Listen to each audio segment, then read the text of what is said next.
संगीता ऑफिशियलमध्ये तुमचं स्वागत आहे. आज आम्ही आमच्या गावाला आलेलो आहेत, तळसर. बाबू, तुझं नाव काय? तुझं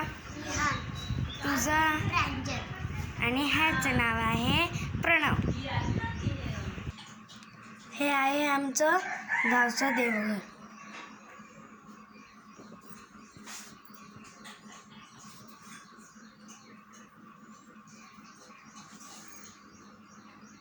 ही माझी मम्मी भाकरी टाकते.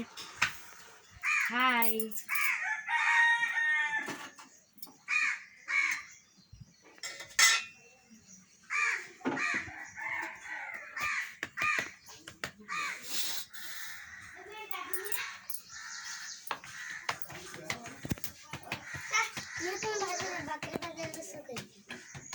हा हो.